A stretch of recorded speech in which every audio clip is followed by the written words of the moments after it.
अपने कमरे में घुसने ही वाली थी कि बगल के कमरे में देवर और उसकी पत्नी को बच्चे के साथ खुशियां मनाते देख जाने अनजाने मेरी आंखों में आंसू आ गए।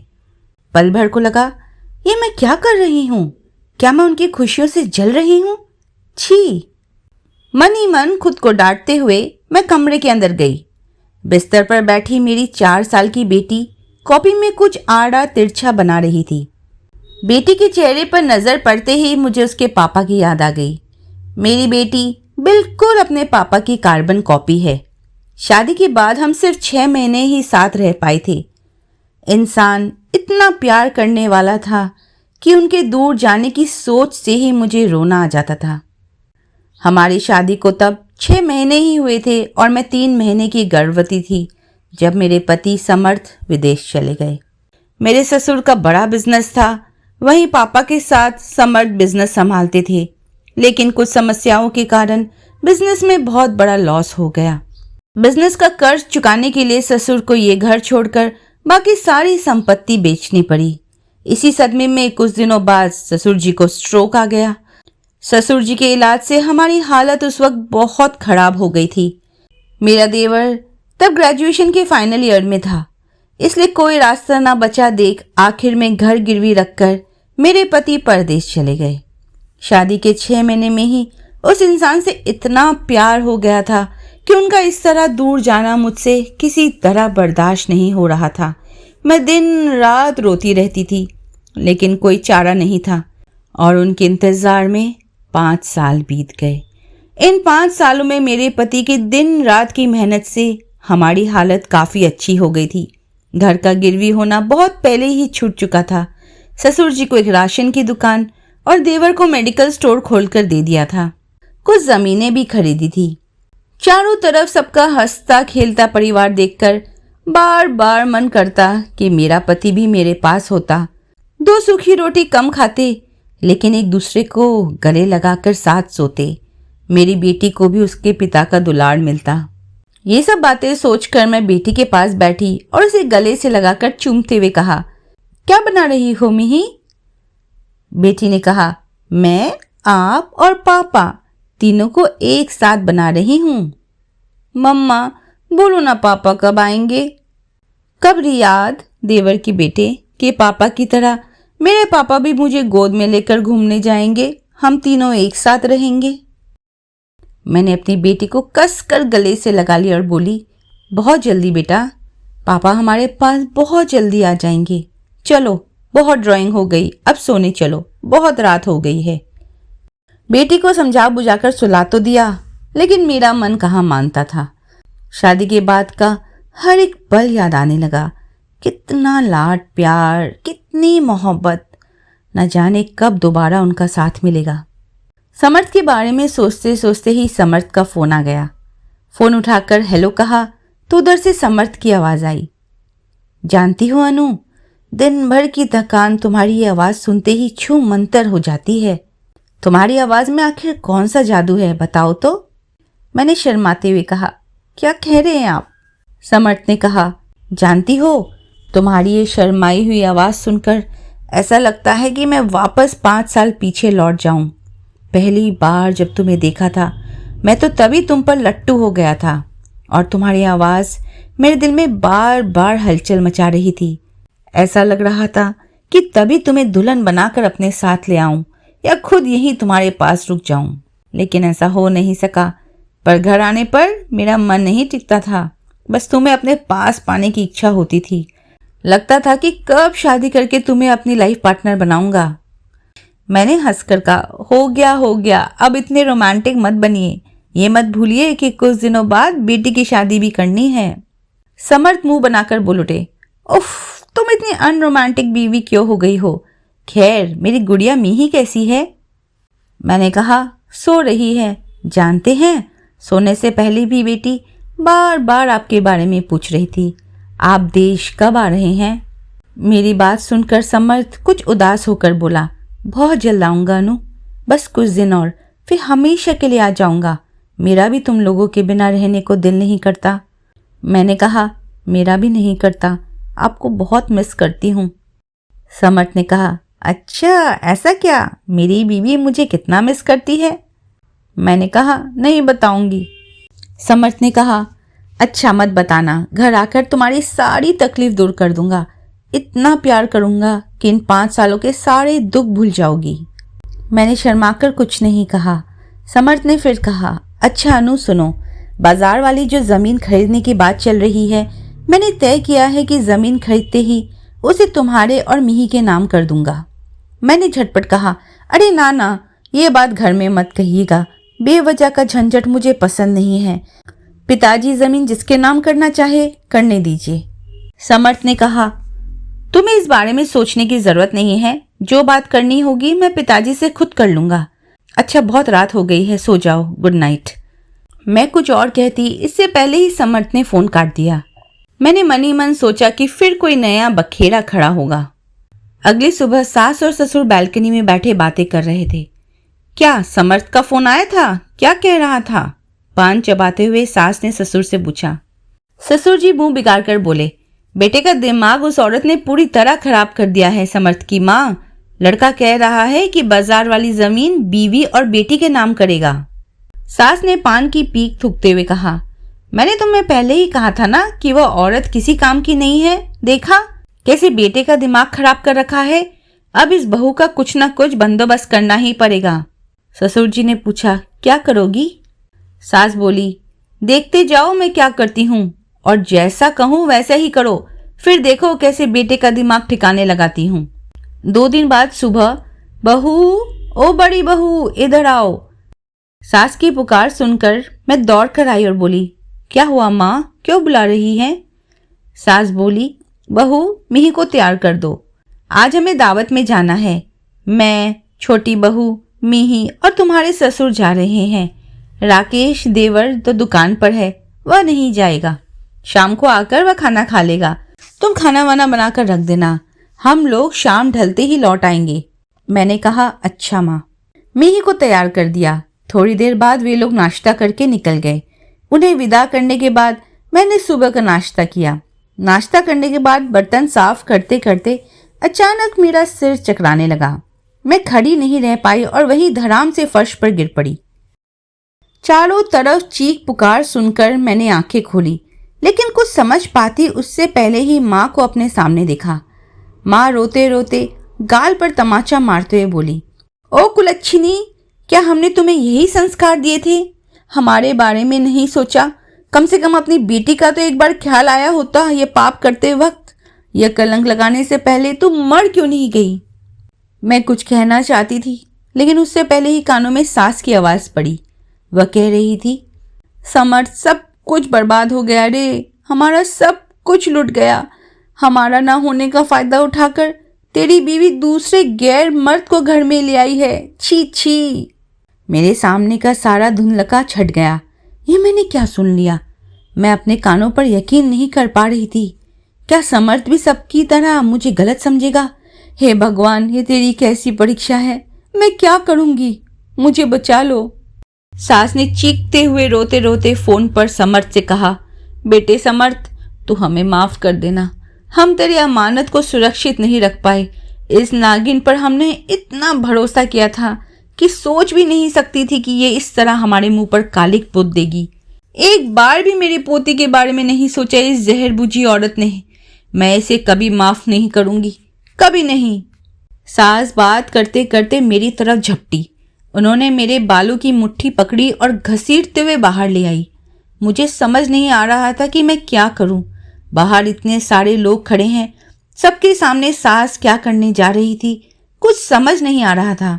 हालांकि इस अचानक हुई घटना से मेरे अंदर की सारी संवेदनाएं जैसे खत्म हो चुकी थी, यह मुझे साफ महसूस हो रहा था। अचानक मेरे सामने एक आदमी को लाकर खड़ा कर दिया गया और सास ने उससे पूछा, तेरा इसके साथ क्या रिश्ता है? कब से चल रहा है ये सब? सवाल कानों में पड़ते ही मैंने उस आदमी की तरफ देखा। नहीं, इसे मैंने पहले कभी नहीं देखा था, ऐसा मुझे लगा। पर फिर कैसा रिश्ता? आदमी मेरी तरफ देखकर बोला, मैं मैडम का किराए पर लाया हुआ आदमी हूँ। इन्होंने मुझे पैसे देकर आज के लिए किराए पर बुलाया था। यकीन मानिए, इसके अलावा हमारा कोई संबंध नहीं है। प्लीज मुझे जाने दीजिए। सिर्फ कुछ पैसों के लिए मैं यहाँ आया था, मुझे छोड़ दीजिए। आदमी की बात सुनकर मैं बहुत चक्की रह गई। ये आदमी क्या कह रहा है? मैंने उस आदमी को जोरों का एक थप्पड़ मारकर कहा, झूठ क्यों बोल रहे हो? मैं तुम्हें नहीं जानती। ये सब क्यों कह रहे हो तुम? मुझ पर झूठा इल्जाम लगाकर तुम्हें क्या फायदा मिलेगा? मैं कुछ और कहती, उससे पहले ही सास ने मुझे एक तमाचा जड़ दिया और बोली, बदतमीज, चरित्रहीन औरत, अभी भी ऊंची आवाज में बात कर रही है। तू इसे नहीं जानती तो ये तेरे कमरे में क्या कर रहा था? हमने तुझे रंगे हाथों पकड़ा है। उस लड़के के साथ गंदा काम करने के बाद नशे में सो रही थी। समर्थ वीडियो कॉल पे ये सब देख रहा था। सास ने कहा, बेटे समर्थ, देख तेरे पति के कारनामे। इस लड़के को पैसे देकर किराए पर लाई थी रंगरलियां मनाने के लिए। छी बहू छी, एक बार भी मेरे बेटे का चेहरा तुझे याद नहीं आया? ये कहकर सास फफक फफक कर रो पड़ी। मैंने सिर उठाकर फोन के करीब जाकर कहा, समर्थ, आप भी मुझे सबकी तरह गलत समझ रहे हैं, है ना? समझना भी चाहिए। जहां मेरी जन्नी माँ ही मुझे गलत समझ रही है, वहां आपको तो। लेकिन यकीन मानिए, आपकी अनु ने कोई गलत काम नहीं किया है। उसके तन मन आत्मा में सिर्फ आप बसे हैं। आपको धोखा देने की बात मैं सपने में भी नहीं सोच सकती। और मेरी बेटी में ही कम से कम उसके बारे में सोचकर भी मैं ऐसा घिनौना काम नहीं करती। क्या बात है, आप बोल क्यों नहीं रहे? कुछ तो कहिए। अगर मुझ पर यकीन नहीं है तो वह भी कहिए। क्या हुआ, चुप क्यों है? मैं मिही की कसम खाकर कहती हूँ कि मैंने कोई गलत काम नहीं किया है। मुझे कुछ और बोलने से रोकते हुए सास मेरे बालों को मुट्ठी में भींचकर बोली, खबरदार उस गंदे मुंह से मेरी पोती का नाम लिया तो। और समर्थ क्या कहेगा? जो समझना था वह समझ चुका है। बोल बेटा, इस कलमुही के साथ क्या किया जाए? माँ, अनु को छोड़ दीजिए, शांत स्वर में समर्थ ने कहा। सास चिल्ला उठती है, क्यों बेटा, क्या इसे सजा नहीं मिलनी चाहिए? इस बार काफी सख्त आवाज में समर्थ ने कहा, मैंने छोड़ने के लिए कहा है माँ, उसे छोड़ो, फिर बता रहा हूं कि अनु के साथ क्या करना है। सास इस बार काफी खुश होकर मुझे छोड़ देती है। समर्थ ने तब कहा, अनु, सीधे होकर खड़ी हो जाओ, मजबूत बनो और मैं जो कह रहा हूं वही करो। मैं खड़ी हो गई। समर्थ ने कहा, अपने पैर से एक चप्पल निकालो। समर्थ की बात सुनकर मैं डर गई। क्या वह अपने ही हाथों से मुझे पिटवाना चाहता है? समर्थ ने फिर कहा, क्या हुआ, जो करने को कह रहा हूं करो। मैंने अपने पैर से चप्पल निकालकर हाथ में ले ली। अब समर्थ ने कहा, इस चप्पल से अपने सामने खड़ी इस पापनी महिला को मारो। समर्थ की इस बात से जैसे धमाका हो गया। सास चीख पड़ी, ये क्या कह रहा है बेटा? क्या तू पागल हो गया है? समर्थ ने उस बात पर ध्यान दिए बिना कहा, क्या हुआ अनु, जो कहा है वही करो, चिंता मत करो। तुम्हारे सामने खड़ी ये औरत तुम्हारी सास या तुम्हारी पति की मां नहीं है। यह एक डायन है जो खुद एक औरत होकर दूसरी औरत के सम्मान पर इस तरह कालिक पोत सकती है। वह कुछ भी हो, इंसान नहीं है। मेरी सास रोते हुए बोली, ये क्या कह रहा है बेटा? समर्थ ने कहा, छी, तू मेरी माँ है? नहीं, तू मेरी माँ नहीं है। यहाँ तक कि इस दुनिया में किसी की भी माँ बनने के लायक नहीं है। इतना नाटक मत कर, मैं सब जानता हूँ। सोच रही होगी ना कि मुझे कैसे पता चला? तो सुन, अनु जब चक्कर खाकर गिर रही थी तब मैं उसे कॉल पर जुड़ा हुआ था। अचानक कुछ गिरने की आवाज़ आने पर मैं बार बार अनु को पुकार रहा था, ये जानने के लिए कि क्या हुआ, लेकिन कोई जवाब नहीं मिला। उसने मुझे बताया था कि घर में कोई नहीं है, इसलिए मेरी घबराहट और बढ़ गई थी। मैंने तब भी कॉल नहीं काटा था और अचानक मुझे तुम लोगों की आवाज़ सुनाई दी। मैं तुम्हें पुकारने ही वाला था कि उससे पहले तुम्हारी घटिया साजिश सुन ली कि कैसे अनु के खाने में नींद की गोली मिलाकर उसे सुला दिया जाएगा और उसके कमरे में दूसरा आदमी भेजकर उसकी बदनामी की जाएगी ताकि मैं उसे गलत समझकर तलाक दे दूं और फिर मैं अनु के नाम जमीन न कर पाऊं। छी माँ, छी पिताजी, तुम लोग मामूली जमीन के टुकड़े के लिए इतना नीचे गिर गए। और सुनो, तुम लोगों की बातें मेरे फोन के कॉल रिकॉर्डिंग में अभी भी रिकॉर्ड है, इसलिए इनकार करने की कोशिश भी मत करना। जिन लोगों के लिए मैं दिन रात मेहनत कर रहा हूँ, क्या सच में मैं उनसे इस तरह के व्यवहार का हकदार था? मुझसे कहते कि जमीन तुम लोगों को चाहिए तो मैं दे देता, लेकिन इस तरह अपनी बेटी जैसे बहू के चरित्र पर जो दिन रात तुम्हारी सेवा करती है तुमने कीचड़ उछाल दिया। मैं तुम लोगों को पुलिस के हवाले कर दूंगा और इससे पहले इन लोगों के सामने अनु अपने हाथों से तुम लोगों को सजा दोगी। अनु, क्या हुआ? हाथ चलाओ। यकीन मानो ये लोग इंसान नहीं है, अमानुषिक है। इन्हें थोड़ी सजा तो मिलनी ही चाहिए। समर्थ की बात सुनकर सास ससुर ने सिर झुका लिया। वहां मौजूद लोग भी अब अपनी जुबान खोलने लगे। किसी ने कहा, समर्थ ने बिल्कुल सही कहा है अनु, इन्हें जूते से मारो। किसी ने कहा, इनके मुंह पर कालिक पोतकर पूरे इलाके में घुमाओ ताकि दोबारा कोई ऐसी नीच हरकत ना कर सके। मैं धीरे धीरे सास की तरफ बढ़ी। सास एक एक कदम पीछे हट रही थी। उनके सामने जाकर मैंने चप्पल उठाई। सास ने डर के मारे आंखें बंद कर ली। मैंने चप्पल नीचे गिरा दी और कहा, मैं आपको माँ बुलाती थी। माँ शब्द का मतलब शायद आप जानती ही नहीं हैं। कोई माँ इतनी बुरी भी हो सकती है, ये सिर्फ संपत्ति के लिए? मुझे कभी अंदाजा नहीं था। खैर, आप भले ही इतना नीचे गिर गई, लेकिन मैं आपकी तरह गिर नहीं सकती। मैं आप लोगों का फैसला भगवान पर छोड़ती हूँ। भगवान की कृपा से ही उन्होंने मेरे पति को सही समय पर सब कुछ बता दिया और वह निश्चित रूप से आप लोगों को भी माफ नहीं करेंगे। और मेरी बेटी कहाँ है? उसे मेरे पास लाओ। इस घर में मैं एक पल भी नहीं। समर्थ ने कहा, नहीं अनु, मैं भी नहीं चाहता कि तुम या मेरी बेटी यहाँ एक पल भी रहो और आज के बाद से इन लोगों से मेरा भी कोई रिश्ता नहीं है। ये अपनी संपत्ति के साथ रहे। मैं भी देखना चाहता हूँ कि संपत्ति इन्हें कितना खुश रखती है। तभी मेरी माँ मेरी बेटी मीही को लेकर बाहर आई। एक कपड़े में मैं मीही को लेकर उस घर से बाहर आ गई। तिल तिल करके बनाई गई उन चीज़ों के लिए तकलीफ तो हो रही थी, लेकिन जिंदगी में हर चीज़ से बढ़कर चरित्र होता है और जो उस चरित्र पर कालिक पोतना चाहते हैं उनके साथ एक पल भी नहीं रहा जा सकता। इसके बाद मैं 2 साल अपने मायके में रही। इन 2 सालों में मेरे पति ने मेरे लिए एक नया घर बनवा दिया। 2 साल बाद मेरे पति हमेशा के लिए घर लौट आए और फिर एक छोटा सा बिजनेस शुरू किया। देखते देखते 10 साल बीत गए। जिस संपत्ति के लिए मेरे सास ससुर ने मुझे बदनाम करने की कोशिश की थी, वह संपत्ति उन्हें खुश नहीं रख पाई। मेरे देवर को बिजनेस में बहुत बड़ा घाटा हुआ और उसने उनसे पैसे मांगे। उनके पास पैसे न होने पर उसने उनके साथ मारपीट की और सब कुछ अपने नाम लिखवाकर उन्हें घर से बाहर निकाल दिया। ससुर जी को तभी स्ट्रोक आया और उनकी मौत हो गई। सास की हालत बहुत खराब हो गई थी। मैंने बेशक समर्थ से कहा था कि वो अपनी माँ को किसी अच्छी जगह रख दे। समर्थ अपनी माँ के पास गया भी था, लेकिन सास समर्थ के साथ नहीं आई। उन्होंने कहा कि यह उनके पापों की सज़ा है और उन्होंने सज़ा को स्वीकार कर लिया है और उन्होंने कहा कि मैं उन्हें माफ़ कर दूं।